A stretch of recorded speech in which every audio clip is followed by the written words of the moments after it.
excited about this tip I'm going to bring you guys. It is going to revolutionize your die cutting experience with your wafer thin dies. And I hope I can say all that I want to say because I'm really excited about it.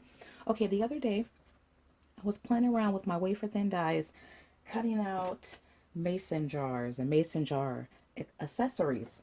And with wafer thin dies, you know that it depends on the company, but you can get like spell binders, which is really a durable like wafer thin die, and then you can get wafer thin dies that are thinner, or you can actually, and I have some by companies even thinner than this, and you can bend them and probably break them.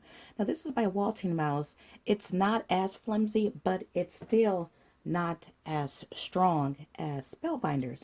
Well, anyway, with your wafer thin dies, you can cut out certain, other materials like fabric and thin chipboard, but some wafer thin dies just can't because it's just the nature, the way it was made.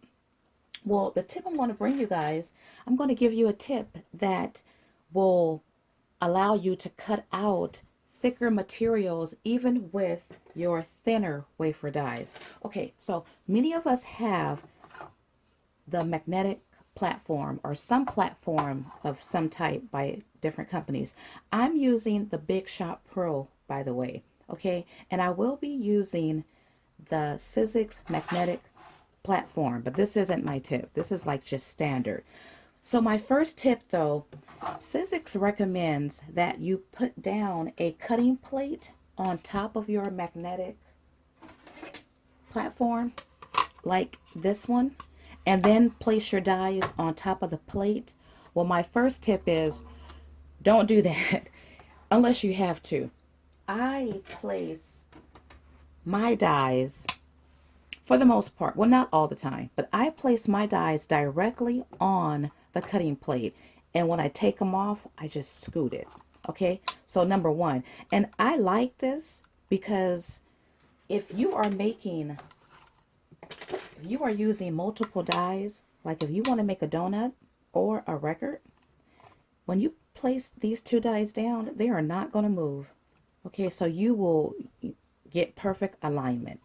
So, and then once again, I just scoot it off that way. Some wafer thin dies are harder to scoot off, but for the most part, it's no problem. Okay, so I'm going to go ahead and get started. I'm going to first cut out a piece of fabric, and this is the fabric that I was having problems with the other day. And so I'm going to first cut out a piece of fabric using the thinner wafer thin die, and I'm going to do it the way that Sizzix recommends. So, and by the way, and I'll give you guys my sandwich that I use for the tip in a second. Okay, so Sizzix recommends that you have a plate there, your die, the fabric, and then your plate on top.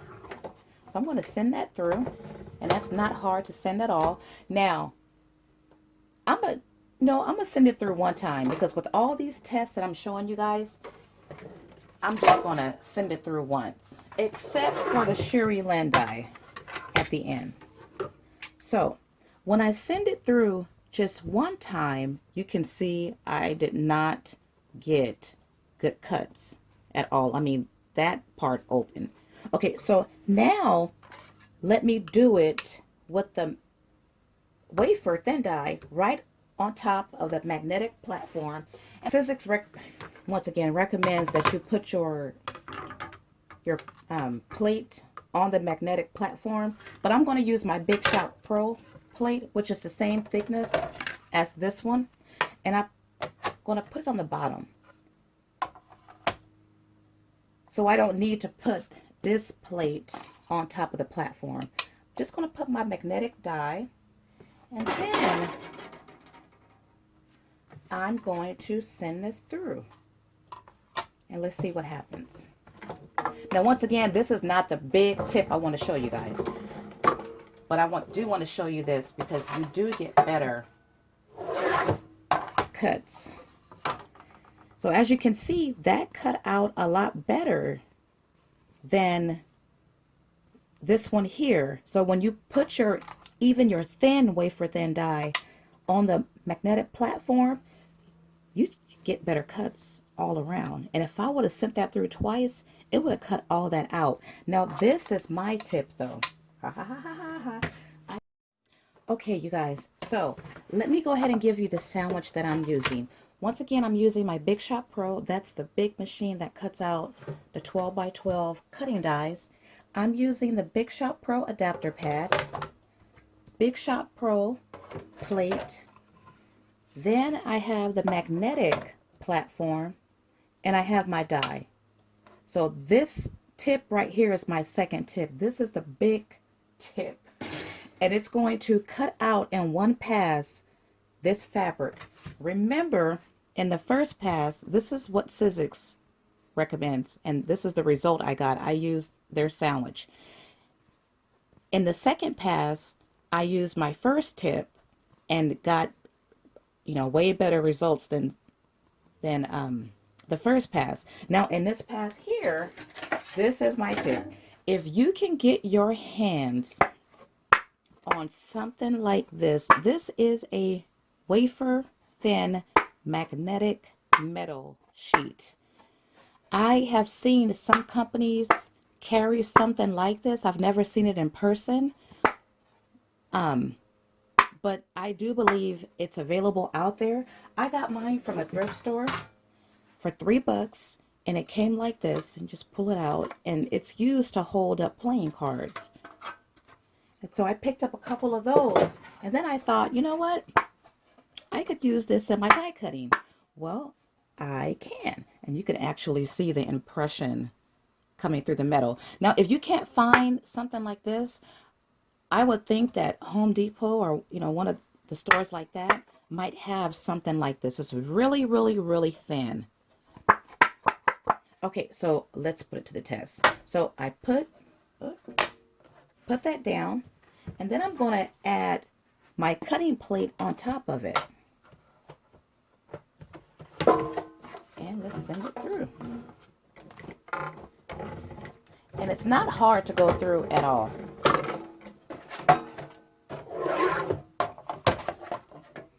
Now, because this is magnet on top of magnet, I pull it up by the corners because it can be hard to get up. But you could tell already. Look at that. Just pull that piece off. Look at a perfect die cut out of fabric that I would not have otherwise been able to use. And so, yeah. Yes. Wonderful, wonderful, wonderful. I love it, you guys. I hope you guys can really get your hands on something like this because it really makes a difference. Okay, so you can also, because acrylic can be very difficult to cut out, and this is actually an overlay. It's that thick stuff. I was able to cut through that with no problem. I made donuts or records, and I used my Spellbinders die for this one. One pass, no problem. But I also cut out mason jar. Yeah, no problem. And once again, this is that thicker overlay. It's not that thin stuff. Now I'm going to try my hand using a die that many people have had problems with. It's the Sherry Lynn Doily die. And when I first got it, I had a lot of problems. Even using the magnetic platform, I was still having problems. And I found a couple papers that worked that gave me no problems, but I was not able to successfully use cardstock at all. And so I'm going to be using a cardstock. Now this is not Basil's, it's not Coordinations. Those are really, really, really thick. And I actually tried Coordinations. And this is, even with my big tip, this was the best I could do with it. So this cardstock is like the open cardstock you can get like at Joann's. Well, you know, they probably carry nothing but Basil's now. I don't know, but I got this a while ago. So it's a nice weight cardstock. So I'm going to be using that, and I'm going to just use I'm not adding the plate. The die is directly on the platform. I'm adding my paper, and then I'm going to add my magnetic sheet. But I'm going to send this through twice because I don't want to have to do it. You know what? Maybe I'll do it. I'll do it one time, and then I'll do it again and do it twice. How about that?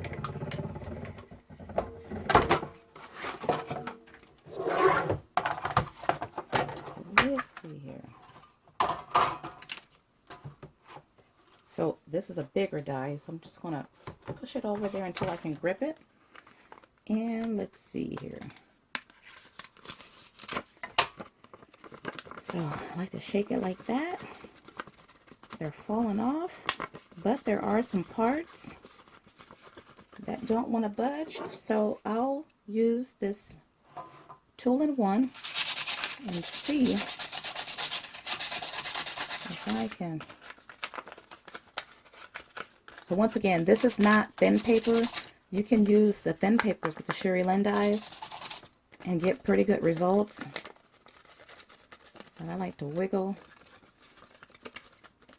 So anyway, yeah, you see how that looks, right? I mean, there's a lot of areas that still have. Every machine is different. It has different pressure points. I could have like put it over here, turned it that way. Maybe I should have did that. I just didn't think of it. So that's going through twice.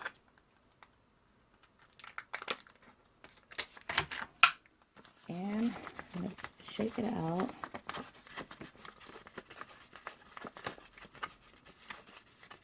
Once again, this is cardstock. And then when I use my tool-in-one, I like to place it down on the rough edges and go like that.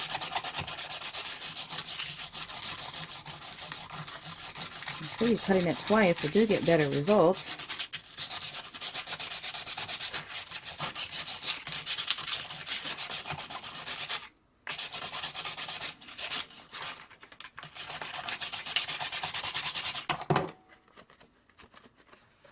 So I got way better results doing it that way, and I can shake some of this out.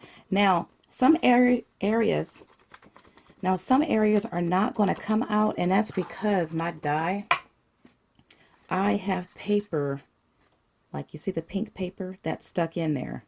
And then, because I did this a couple times already before, and I didn't clean it out. So you see all the ones that are stuck in there. So, of course, they're not going to come out of here, but I'll just rub it again, like this whole side right here is, pop it out. But anyway, I spent enough time on this, but you see that, I mean, this isn't bad. I wouldn't mind going through, punching out what's left, or trying to wiggle out what's left, because once again, this is the cardstock. So yeah, and if I sent it through 3 times or 4 times, perhaps all of it would have came out, because that would not be difficult either. So yeah, you guys, I hope you find this tip helpful. I hope you guys can get your hands on something like this. If you do find something like this, please leave a comment and leave the place where you got it from so other crafters can get this. Thank you guys for watching, and have a wonderful day.